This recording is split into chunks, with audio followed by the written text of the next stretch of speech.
Why don't you take the far side? Thank you. Thank you. So we're gonna do a tour of the world economy, a whirlwind tour of the world economy with all its opportunities and all its risks in 30 minutes. You up for that? Up for it. Let's start with the good news. And there's a lot of good news. I mean, the economy seems to be growing strongly. We're going to have the longest expansion in history. Wages are rising, but not inordinately. No sign of inflation. Should be happy, right? Not very. Well, yeah, we're, you're kind of, it's a nice flight down from the 120th floor to the 30th floor.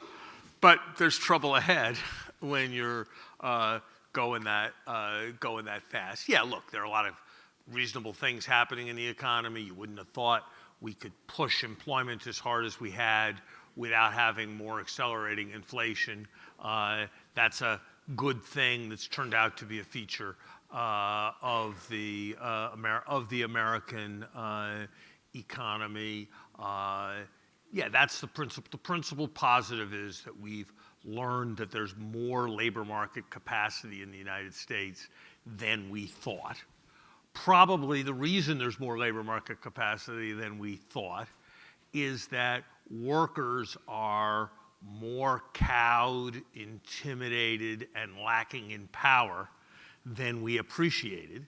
And so the fact that we can have low unemployment without having inflation, and the fact that we have a society that is enraged with itself, are opposite sides of the same coin. interesting. And so I don't know that we should regard it as such a fantastic thing, because it's precisely the fact that no worker feels they can demand better conditions and get them that is why there is so much estrangement, so much sense of alienation from institutions, and such erratic public policy. But a couple of years ago, you were talking about secular stagnation. This doesn't feel like secular stagnation. No, I don't agree with that, Alan.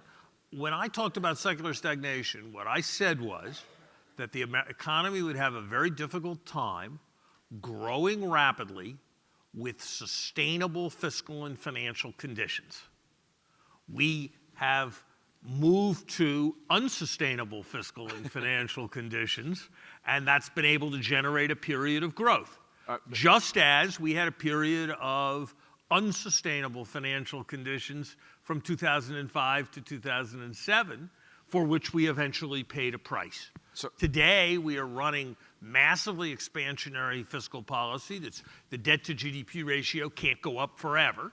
And we have had very substantial asset price inflation, and maybe assets will stay where they are, but they're not going to keep inflating at the rate they have over the last 5 to 10 years. So I think it's exactly confirmatory of what I talked about with secular stagnation, that if we achieve good growth, it would come from an unsustainable foundation, and that's exactly what we're seeing. Okay, I'll come back to the unsustainable policies in a second, but I want to keep you with the good news for just a minute longer. Okay.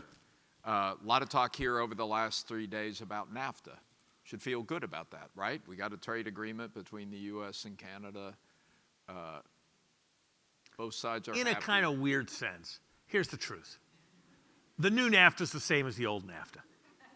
There's no important difference between the new NAFTA and the old NAFTA. So if a guy says, I'm going to drive my car at 100 miles an hour towards a cliff, and I'll stop if you give me a $10 bill, and you give him a $10 bill and he stops, how should you react to that? One way of reacting it is that he's got a brilliant, hard-nosed bargaining strategy, and he got $10. Another way to react to that is he's kind of a nut playing a dangerous game that didn't blow things up this time. I kind of think the second would be the more sensible reaction, and I kind of think that's the right way to think about what's happened with respect to NAFTA. What we've had is 14 months of drama to be in the same place that we were before. I mean, in the grand scheme of Thursday afternoon, it's not fundamentally important that dairy provisions in Canada got changed by very much. Folks for a certain number of people. in Wisconsin are happy. Yes, although they're mostly happy because even for them, the impact has been exaggerated. But we are not talking about 1% of GDP. We are not talking about 0.1% of GDP. We are not talking about 1/100th of a percent of GDP. And yet, we've driven ourselves to major political conflict, to talking about how Canada is a threat to our national security. So I think this has mostly established that we're very erratic. And it is true that if I go walking down the street, swinging my elbows all over the place like this, people will give me a bit wider berth than if I walk normally down the street. But you'd usually say that swinging your elbows all over the place as you walk down the street might get you a wider berth for a little while, but that it probably wasn't a very smart thing to do, and it probably wasn't going to serve you very well. And I think that's the way to think about the approach to trade that's being taken, that was taken with respect to NAFTA. This is a big nothing achieved with huge drama. I'm not having much success keeping you on the good news. No, you're not. Anything else I'm missing on the good news front before I go to what worries you?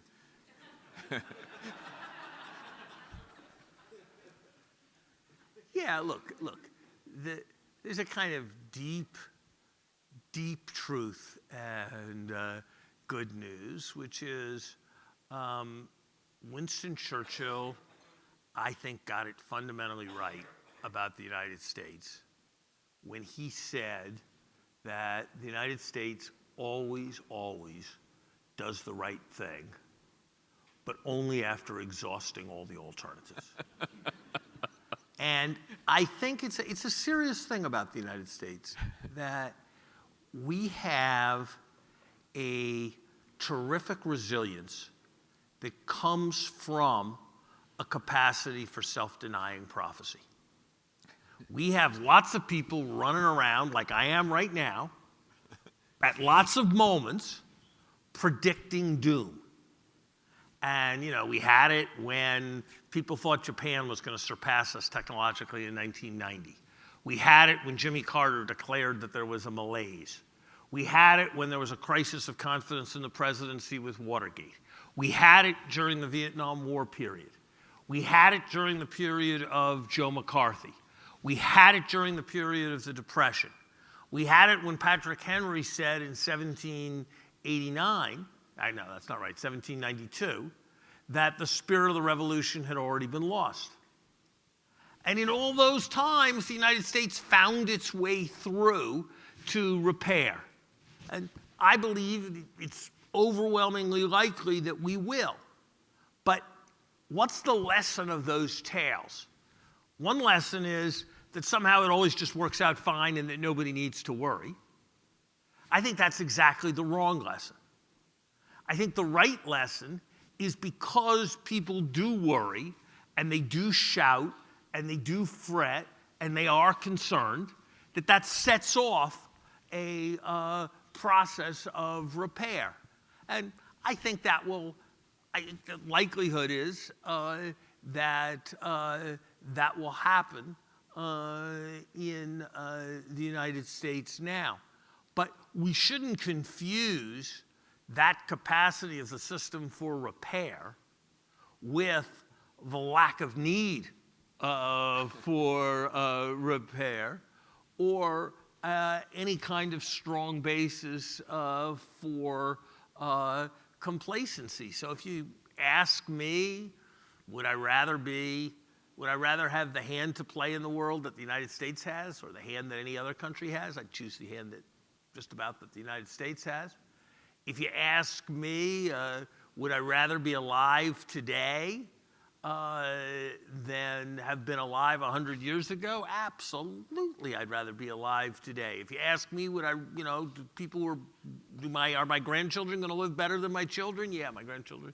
I think my children are going to live better than I did, and my children's generation's going to live better than I did, and I think my grandchildren's children are going to live better. My grandchildren are going to live better than my children. So, in some deep and profound sense, I think the world moves in the right direction, but it does that because it's a constant battle between the forces of reason, rationality, and human concern, and the darker impulses that lie within people and lie within societies. And I don't think there's anything contradictory about believing ultimately that reason and human concern are likely to win out, and at the same time believing that it's a hugely important struggle in which one has to engage. Okay, good. I got you to this. Enough with the silver lining. I got it now. What? You didn't think I was going to come up with one. No, I thought that was pretty good. You talk about unsustainable fiscal policies. Obviously, we've had a decade of almost unprecedented monetary policies. What worries you? Where are we right now? That all feels pretty good. Where are the unintended consequences? When is it going to come back and bite us? Where are we going to see the effects? I think you've got three main things to worry about over the next 5 years, and then you have an overall exacerbating factor. The first is monetary policy. You've all had the experience of staying in an old hotel where there's a 30-second lag between the time you turn the faucet and the time the shower changes temperature. And most of us have scalded ourselves in a shower like that because we just couldn't get ourselves to remember about the lag, and we kept turning it hotter. That's the monetary policy problem that the Fed has. There's a lag of a year and a half between monetary policy and its impact, and so it's just easy to tighten too far and to drive the economy into recession. Do you think it may have already? I'd be surprised if it's already happened. I wouldn't be amazed if it's already happened, but I don't think the Fed's stopping. Yep. So I think there's a risk that they will make that mistake. Okay. Two. I think if they were worried about that mistake, I think the president has managed to be completely counterproductive in his own terms. If the Fed wanted to ease up, they can't. It's now much harder because they will look craven and political if they do. And so it was an act of complete folly, whether you believe the underlying opinion or not. Number two. The second worry is that asset prices are, shall we say, optimistic.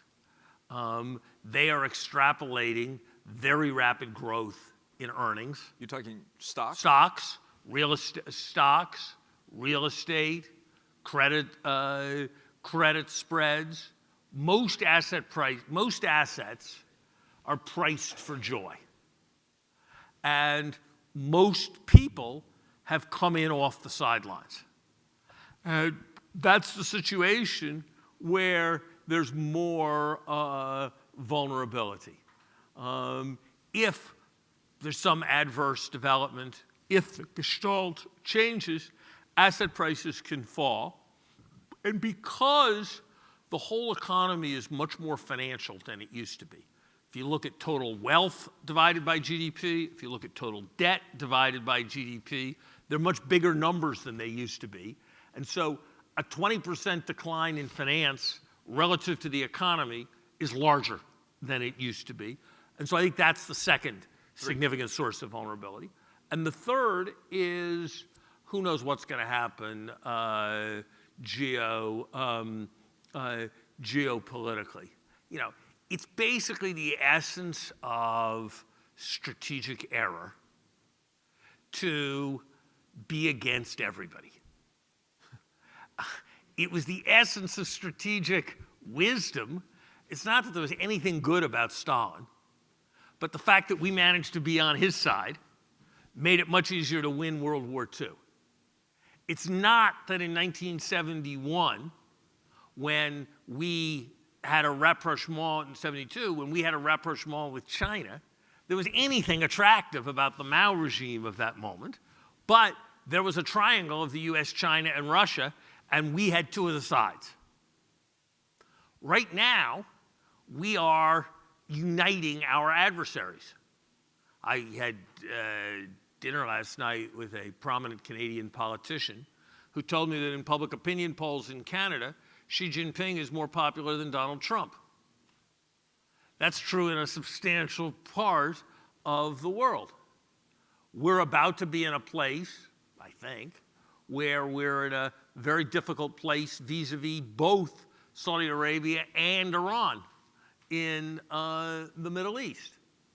We now have the closest axis in the US-China-Russia triangle is about to be China and Russia, the strategic dilemma of the 1960s. We have turned a increasingly totalitarian Poland and Hungary into our allies, and much of the conventional European Union into our adversaries. We have taken the countries with whom we share long borders and our largest trading relationships and raised questions about whether they're on our side with respect to national security. And so a strategic approach of making everybody your enemy and driving them all together is sort of the opposite of what Britain did very successfully for 100 years during the 19th century. And, you know, at a certain point, geopolitics comes to have an effect on economics. That's the third risk.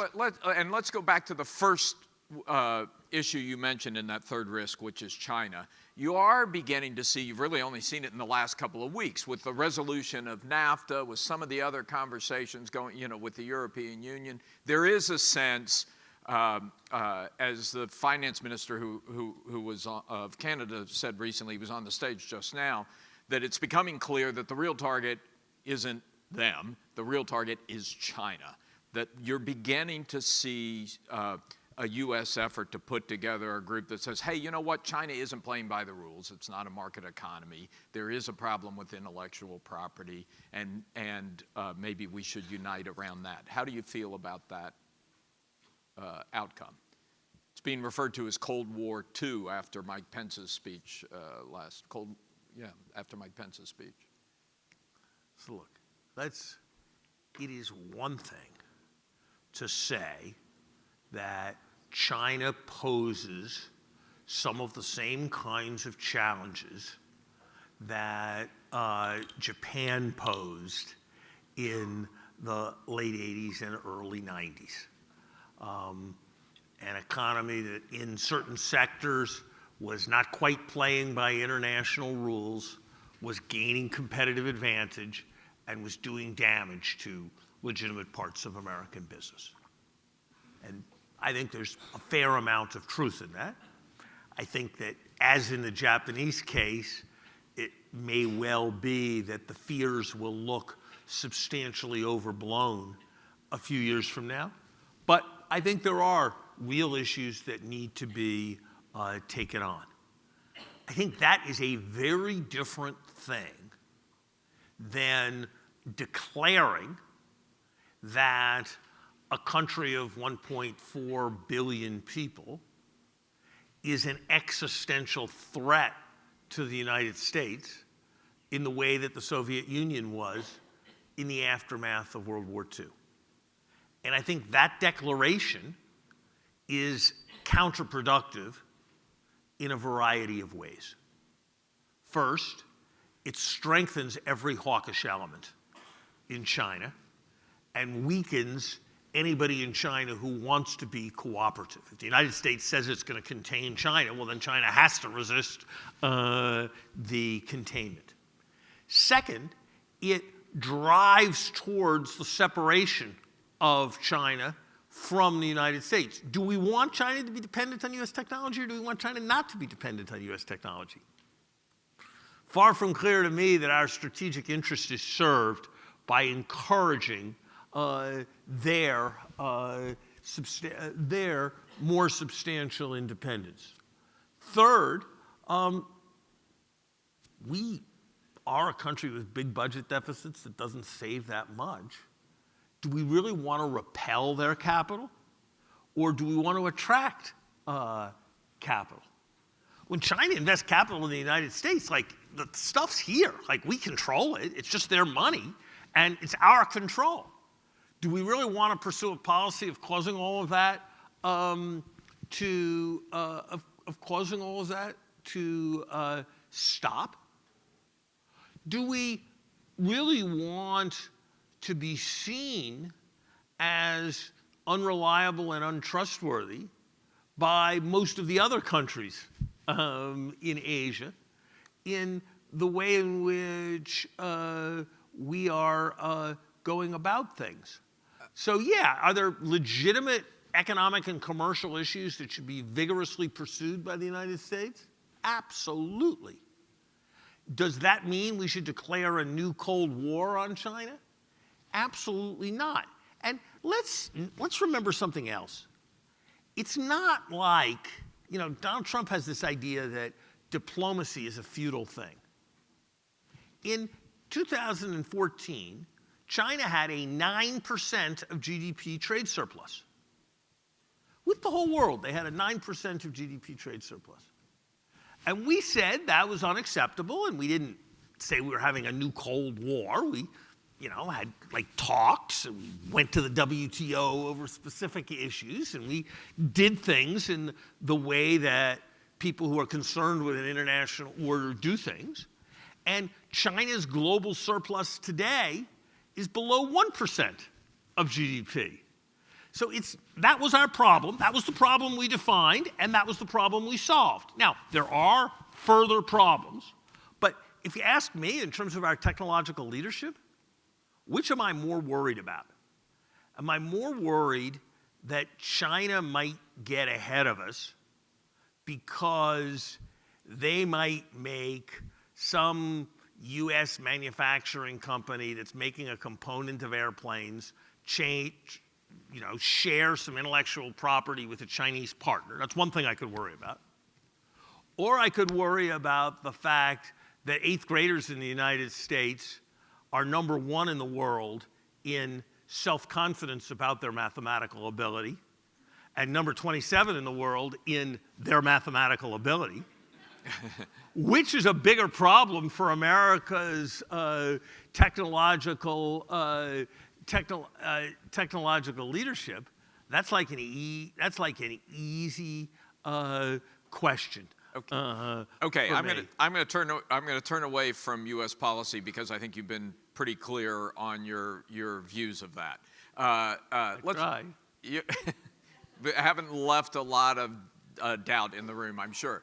But there's a lot of excitement in this room about what's happening in technology, about the potential for machine learning and artificial intelligence in particular, everything connected, massive amounts of data that now have the potential to be turned into real intelligence and change the way businesses are run and the way decision-making is happening. A lot of people in this room see great opportunity there. Does that mean that we're on the verge of an economic rebirth? Yes or no will do. I doubt it. I doubt it because I think a lot of what we're going to do is spectacularly improve things that are already very good. We've had in the United States over the last 150 years spectacular progress, about tenfold progress every decade in illumination. We can make something be light, not dark. much more cheaply than we used to be able to. And it's a good thing, you know. Parking lots are brighter than they used to be. There are a lot more Little League games played at night than there used to be. But when candle making was a big deal in the 19th century, and making candle making more productive was really a big deal too. But at a certain point, you know, we kind of more or less have people kind of want it to be dark at night. We kind of have about as much light as we want. And so huge progress in making it brighter doesn't really matter. And the difficulty we're having in the economy is that much of what we think of as conventional capitalism is going through a transition like agriculture did. Agriculture's got spectacularly more productive. That's why we now have only 1% of the people in it, and they're making enough food for everybody, and we used to need half the population to make enough food for everybody. That's happening to manufacturing. That's happening to basic services, and it's a great thing. But the corollary of it is that a larger and larger fraction of the people are going to be working as counselors and giving massages and doing various kinds of crafts, and are going to be in activities that probably are going to be less dynamic in their productivity growth. Do you worry about the number of jobs or just the quality of jobs? Ultimately, people have to work to support them to survive. And so I think there probably will be jobs, but I'm not sure they're going to be jobs that are of the quality that people have come to expect. And what could... Look, we have a version of this. Look, there's some people who say, well, technology always creates as many jobs as it destroys, and they're new, and it all just sort of works out. So I'm going to consider a particular labor market. The labor market for horses. A horse can do everything today that a horse could do in 1900. In fact, they're stronger and faster because they've been better bred. But the economy only has a role for 1 million horses a year now, and it used to have a role for 12 million horses. And that's not because horses have become less productive. It's because technology has adjusted in a variety of ways that substitute for horses. And I think the challenge of our time is not for the people in this room, but for people with less skills of a variety of kinds, that the combination of what technology can do and what people in developing countries can do and what technology can do to allow economic production at a distance, that those three things together are going to make it increasingly challenging for a significant fraction of our fellow citizens. I'm going to open it up here. Anybody have questions or comments or pieces of this that they would like to? Yes, right here up front, please. Thank you. Doug Stevens from Retail Profit. To your last point, if productivity continues to grow, but fewer and fewer people are actually contributing to that profitability and that productivity in a meaningful way, would you also then support the idea of universal basic income? I think it's hard. I would more support expanded public support for employment than I would support universal basic income. I think all the evidence is that people who have money but not meaningful work tend to be very unhappy people. And I think the evidence is that if you try to work out the arithmetic of a universal income scheme, it's very hard. You know, suppose you wanted to give $10,000 to every American. You'd have to, that's not that much. It's, you know, leaves a married couple well below the poverty line. But it would require a doubling of every tax. And, you know, that's kind of prohibitive and infeasible. So I think it's very difficult to make a universal basic income work. And I would rather see more emphasis on providing public support for the huge quantities of work to do in our society that is very important, but may not have a viable business model associated with it. So Sasha's going to be very mad at me, but you have a microphone. You can ask your question. Please keep it short, and let's try and give a short answer. Tom McInerney, Genworth Financial. Mr. Secretary, I wanted your opinion on the aging societies, U.S., Canada, China, Japan, other places, and the impact on social welfare programs and public budgets. That lends itself to a short answer. I'm not sure I understood the question. I'm not sure I understood the question. Can you say the Asian societies, what do you mean? Just the impact on social welfare programs, what it means for countries' economies and their ability to pay for the cost of an aging society. Aging. Oh, aging society. Aging. Sorry. I'm sorry. Yes. I it heard sounded like Asian from over here. I heard the word Asian, and I was confused. In 10 words or less. You're good at this. I've seen you do it. It's a challenge. I don't think it's our biggest challenge because I think there are offsets. The other side is we have to invest less in kids. We have to invest less in prisons because of the demography. We have less labor force growth, so we need to set aside less resources for new housing and new capital. So there are offsets. And there is some tendency in some places for people to work longer as they live longer, which operates as an offset. But this is a place where the business community has a big role. I heard a prominent financial CEO about a year ago. I was on some gig like this, some panel, and the guy was in, kind of, if you'll pardon me for putting it this way, high CEO bloviation about... don't say that to a CEO conference. But it was in a kind of high CEO bloviation about entitlements and terribly and, you know, we just needed to raise the retirement ages, and it was obvious, and we just needed to index the retirement ages, and we needed to bite the bullet and be tough, raise the retirement ages. And I said to him, here at your financial services company, what fraction of the employees are over 65? And he said, oh, well, we have presumptive retirement at age 60. And I said, was there some reason why, you just said that everybody needs to be working until they're 70. Is there some reason why your company should be exempt from being part of providing employment? And he just looked annoyed. So I think the answer is there is a big challenge. We do need to enable people to work longer.